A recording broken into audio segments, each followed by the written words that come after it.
Not everyone finds comfort in company. Not everyone feels joy when the doorbell rings or someone drops by unannounced. And that doesn't make you broken.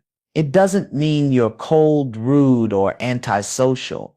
It means your soul is tuned into something deeper, something quieter, something sacred.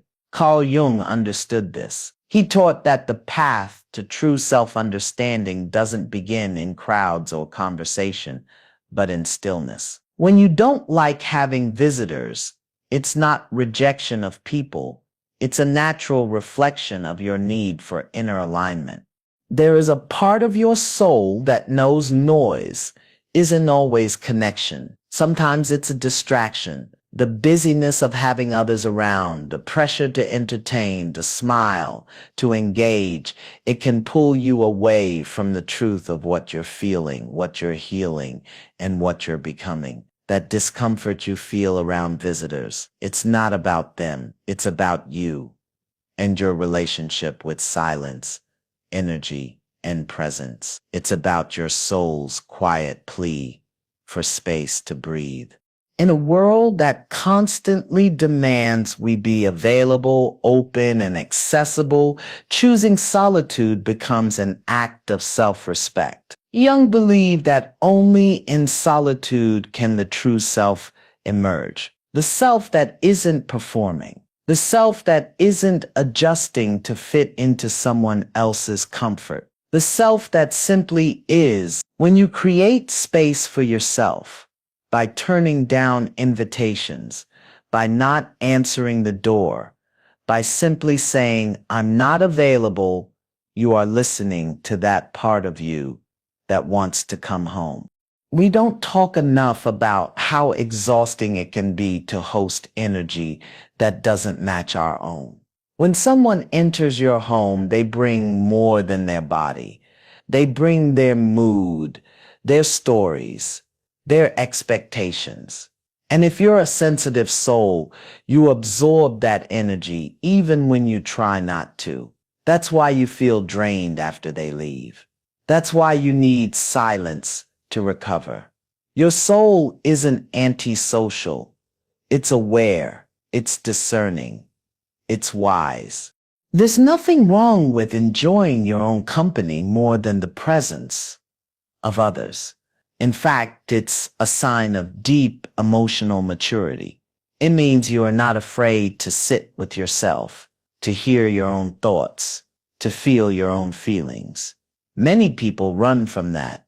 They seek constant companionship, not out of love, but out of fear. Fear of what they'll hear in the silence. But not you.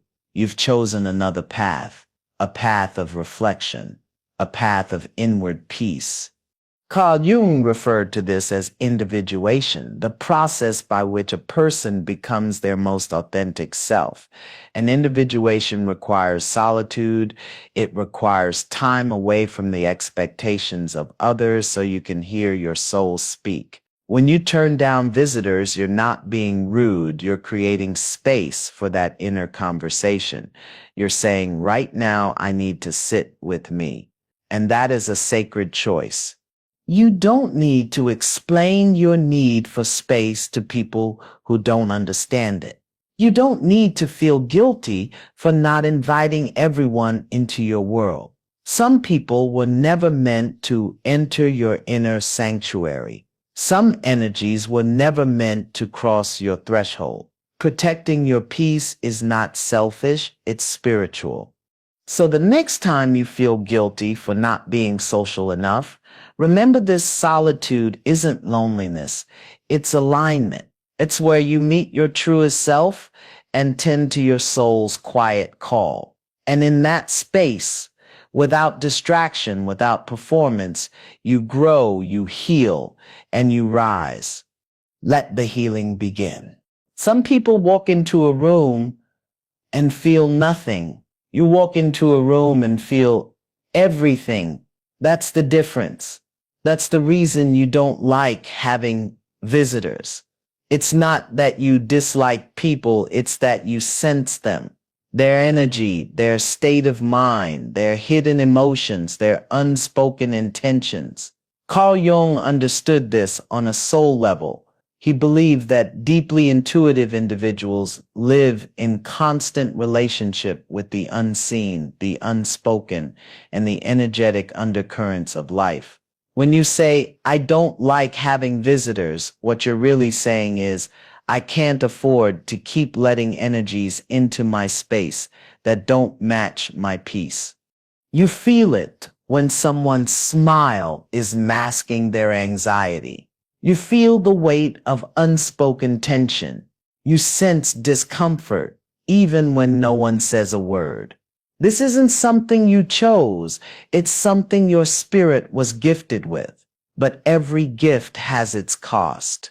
And for you, the cost is that you can't casually entertain company like others do. You can't just hang out and be unaffected. Because when someone sits on your couch, they don't just sit, they pour energy into your space. And you absorb it, whether you want to or not. That's not you being sensitive in a weak way. That's you being energetically intelligent. And Jung would have called it a high level of psychic awareness. He knew that those who could sense the energy of others were not ordinary. They were healers, seers, carriers of deep wisdom. But with that wisdom comes responsibility. You have to protect your space like it's sacred, because it is. You don't reject people out of rudeness or judgment. You simply know that not everyone is meant to enter your field. Not everyone is safe for your spirit. Some people leave residue long after they've left the room. You find yourself thinking their thoughts, feeling their mood, replaying their stories. And that's not accidental. That's energetic transference.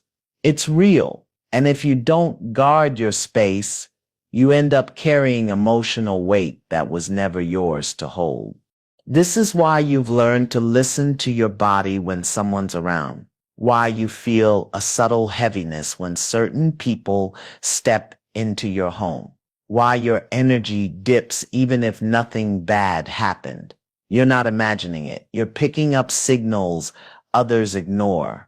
And while the world may label that as being too sensitive or antisocial, what it really is sacred discernment. Carl Jung believed that the soul communicates through symbols, feelings, and instincts, not always words. And your discomfort around certain people is your soul saying, this isn't aligned. It's your intuitive system warning you before your logical mind can even process why. Trust that. Trust the knowing without explanation. You weren't meant to keep your doors open to everyone. You were meant to use discernment like a compass, to feel your way through connections, not just think your way through them. People may not understand why you don't open your home to everyone, why you're selective about your space, why you choose solitude over socializing, but they don't have to understand. You do. You know that every visit isn't harmless. Every interaction isn't light. Some people take from your peace even when they don't mean to, and your peace is too valuable to be traded for politeness. You are someone who senses deeply, feels deeply, lives deeply. And that's not a weakness, it's a spiritual strength. It means you walk in truth.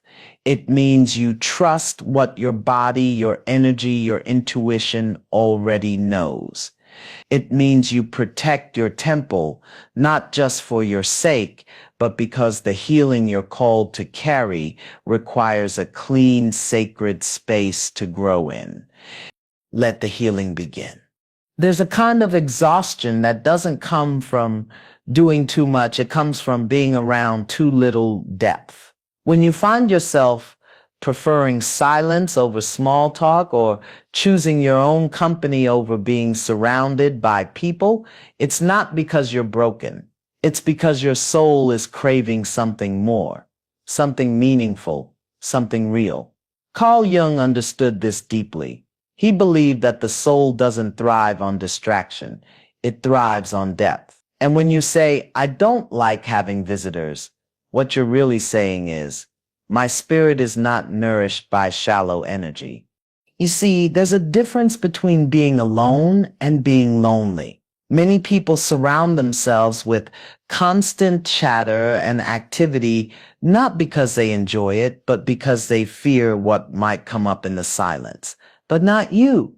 You've learned to sit with yourself, to listen to your own heart, to reflect, to question, to feel deeply. And once you've tasted the richness of that inner world, surface level interactions lose their appeal.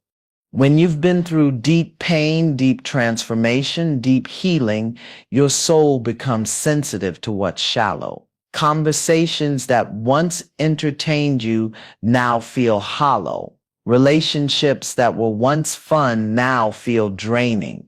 You begin to notice how much energy it takes to pretend, to perform, to please. And you get tired, not just physically tired, but soul tired, because your spirit is calling for something more nourishing than noise. Jung spoke of the shadow, the parts of ourselves we hide, repress, or ignore, and he believed that the only way to truly grow is to face those parts with honesty and compassion. That kind of work doesn't happen in crowds. It doesn't happen at dinner parties or weekend visits. It happens in the quiet, in the stillness, in the sacred solitude where you can hear the voice of your own soul. So when you choose not to welcome visitors into your space, you're not avoiding people. You're honoring your process. There's nothing wrong with wanting meaningful connection. But when your days are filled with people who only engage on the surface, it leaves a deep emptiness. You weren't made for constant chatter and passive entertainment. You were made for truth, for transformation, for sacred conversation, the kind that leaves you better, not depleted. And that kind of connection is rare. That's why you don't open your door to just anyone, because your spirit is done tolerating what doesn't feed it. People may misinterpret your boundaries as coldness, but boundaries are not walls. They are filters. They protect your peace, your energy, your time. You're not shutting people out of your life. You're filtering out what's meaningless so you can make space for what's real. Jung believed that every soul carries a deeper truth, a sacred calling. But to access that truth, we must detach from the superficial world long enough to hear the whisper of who we really are. You've likely noticed that the more you grow spiritually and emotionally, the fewer people you want around. That's not loneliness. That's refinement. That's clarity. That's the voice of your soul saying, I am not available for anything less than what aligns with my highest self. And honoring that voice is not selfish, it's sacred. So don't feel guilt when you say no to invitations. Don't feel shame when you prefer your own company. You're not running from life. You're returning to your essence. You're no longer interested in playing roles or entertaining empty conversations. You want depth. You want presence. You want to sit in silence and feel the truth of your own being. Because when you live from that place, that deep, sacred place, everything changes. You no longer chase people. You no longer beg for understanding. You simply live in alignment and let those who speak the language of depth find their way to your door. Let the healing begin. There comes a time in your life when you stop living for applause and start living for peace. You begin to realize that not every room needs your presence, not every moment needs your performance, and not every person deserves access to your energy. That's not arrogance, that's awakening. Carl Jung understood this beautifully. He believed that healing and wholeness come when we stop looking outward for validation and begin turning inward for truth. So when you say, I don't like having visitors, you're not rejecting people. You're simply choosing reflection over performance. You're stepping away from the noise so you can hear the truth within. You see, society teaches us that being available means being good, that saying yes makes you kind, that always opening your door makes you generous. But your soul knows better. Your soul knows that availability without boundaries leads to burnout, that always showing up for others can mean disappearing from yourself. So you've learned, often through pain, that peace comes when you stop performing and start protecting your inner space. There's a pressure that comes with being around people, a silent expectation to smile, to talk, to serve, to entertain. And for someone like you, someone deeply intuitive and spiritually sensitive, that kind of constant outward focus becomes draining. It's not that you don't love people. You just can't keep betraying your spirit to make others comfortable. Carl Jung spoke of this when he said, the privilege of a lifetime is to become who you truly are, and becoming who you truly are requires solitude. It requires time alone, not because you're escaping the world, but because you're building a deeper relationship with your soul. When you're always performing, always pleasing, always responding to others, you lose touch with your own rhythm, your own needs, your own wisdom. You start to confuse your worth with how much you give. But you were never meant to be someone's entertainment. You were meant to be someone's example, an example of what it looks like to honor yourself first. That's not selfish. That's sacred. You begin to understand that inner work, the real deep healing work, requires quiet. It requires spaciousness.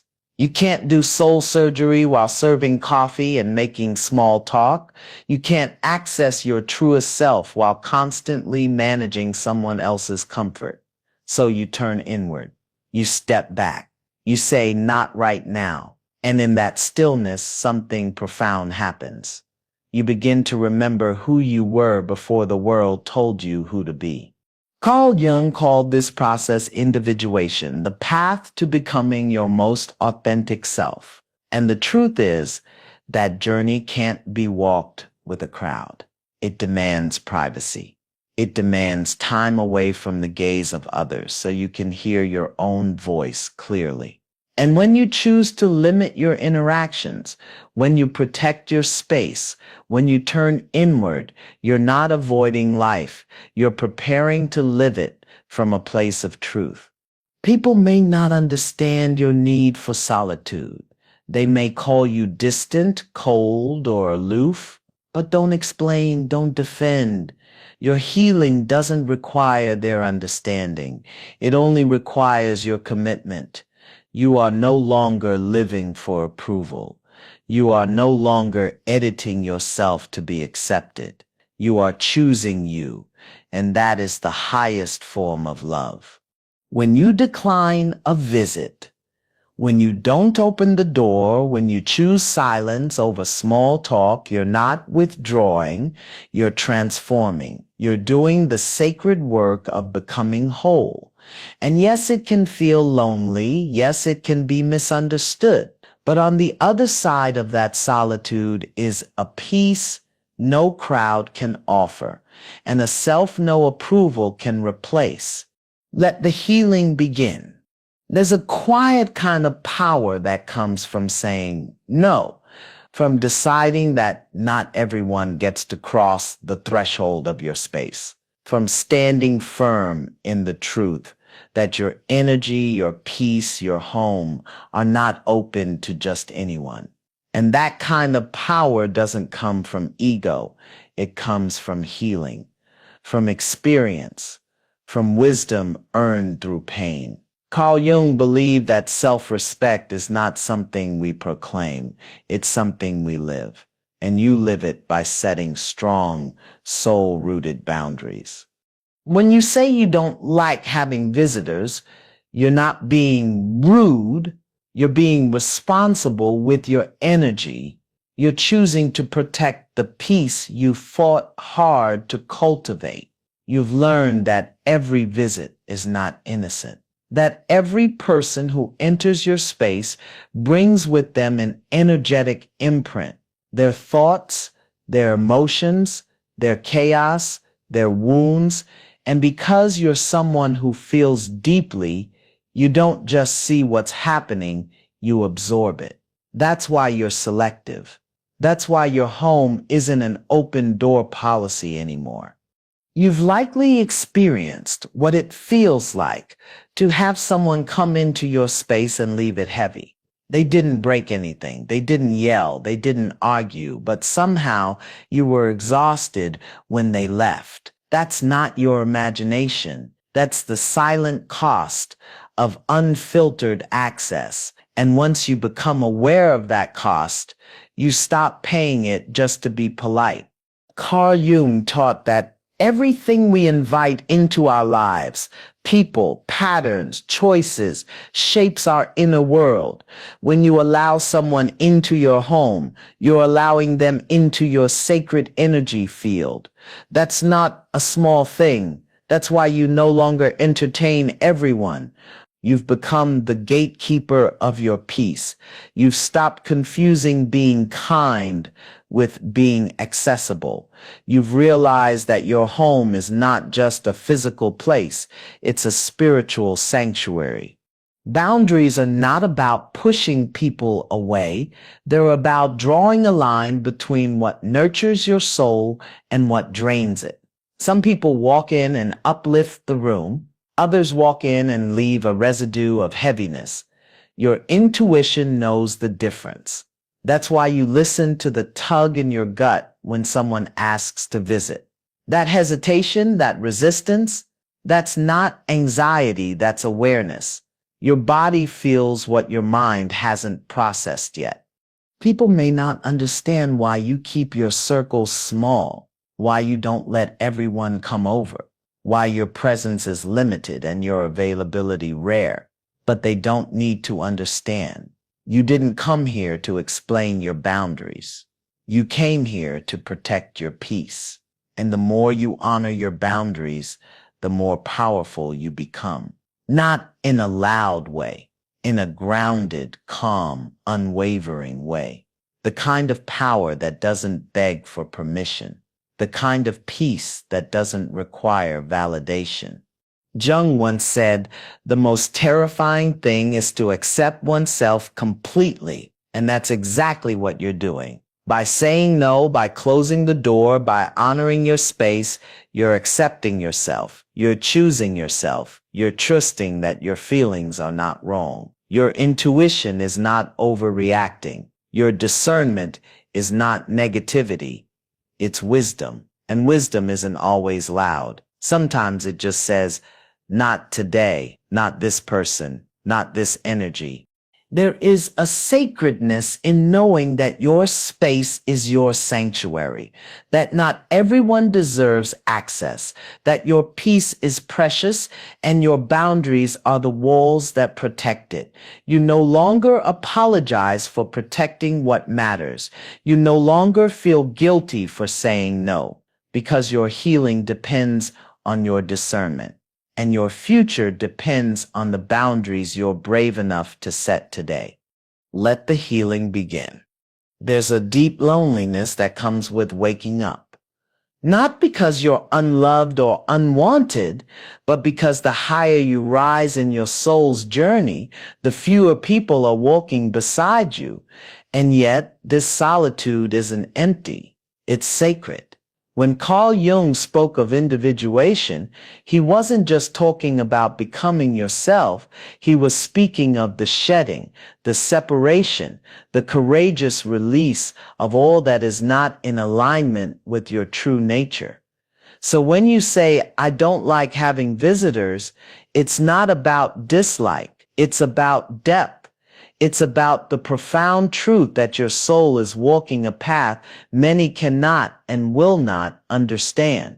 There comes a point where surface level conversations just don't satisfy you anymore. You find it difficult to laugh at what no longer feels funny. You're not interested in gossip, in chaos, in mindless interaction. You crave stillness. You crave meaning. You crave something more. And that craving, that ache for depth, is not a flaw. It's a sign that your spirit is growing, that your soul is unfolding. Jung knew that transformation doesn't happen in the crowd. It happens in the quiet hours. It happens in the solitude that most people are terrified of, because in solitude there are no distractions, just you, your truth, and the parts of yourself you can no longer run from. And when you begin doing that kind of inner work, you realize how precious your energy really is, how sacred your presence is, how important it is to guard your peace like it's gold, because it is. You've likely noticed that the more you heal, the less you tolerate. The more you grow, the less you explain. You stop justifying your distance. You stop apologizing for not opening your door, because you're not trying to be understood anymore. You're trying to be aligned. And alignment often looks like solitude. It looks like silence. It looks like disappearing from what no longer feels authentic and reappearing in spaces that feel like home. There is something holy about a soul that has chosen the path of depth over popularity, that has chosen to sit with their shadows instead of hiding them, that has chosen to walk alone rather than walk in pretense. You are not cold. You are not disconnected. You are deeply connected, just not to the noise of the world. You're connected to the rhythm of your own spirit, and that rhythm doesn't dance for everyone. Your journey isn't supposed to make sense to people who aren't called to it. Your solitude is not a sign of failure. It's a mark of spiritual maturity. You are not lonely because something is wrong with you. You are alone because something is awakening in you. And that awakening needs space. It needs time. It needs quiet. It needs boundaries. Most of all, it needs your trust that even though you're walking a path few understand, you are walking it exactly as you should. Jung believed that the soul's purpose is to become whole. And becoming whole isn't about being surrounded, it's about being seen. And the first person who must see you fully is you. So if solitude is what it takes to meet yourself, embrace it. If silence is what it takes to hear your truth, welcome it. If fewer people in your life means more clarity in your spirit, honor that. You don't need to be more social to be more healed. You don't need more visitors to feel more alive. Sometimes healing looks like silence. Sometimes love looks like saying no. Sometimes wholeness looks like walking alone with your head high, your heart full, and your spirit at peace.